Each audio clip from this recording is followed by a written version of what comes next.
You have an online appointment for a webcam consultation. But how does that work exactly? We will show you in this video.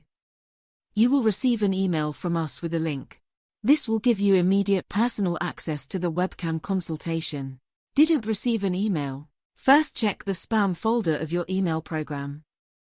Before we really start, how do you set up your device? Does the device have a camera and a microphone? This is fine with all smartphones, iPads, and most laptops. For a personal computer, you usually have to connect a separate webcam and headphones. You don't need an app. Webcamconsult works directly via your internet browser. Google Chrome, Firefox, and Edge usually work best, except on an iPhone or iPad. Safari is the right choice there. It is almost time for your appointment. The link in the email is active from half an hour before the agreed time.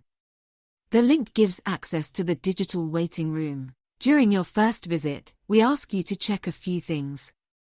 Click on the link and get started with us. First, you have to say yes to our privacy statement. Do you not agree?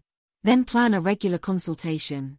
To be sure that your webcam and internet connection are suitable, click on the button on the Webcamconsult screen, test your bandwidth and webcam. Then choose Start Hardware Test or Start Network Test and follow the instructions. Congratulations!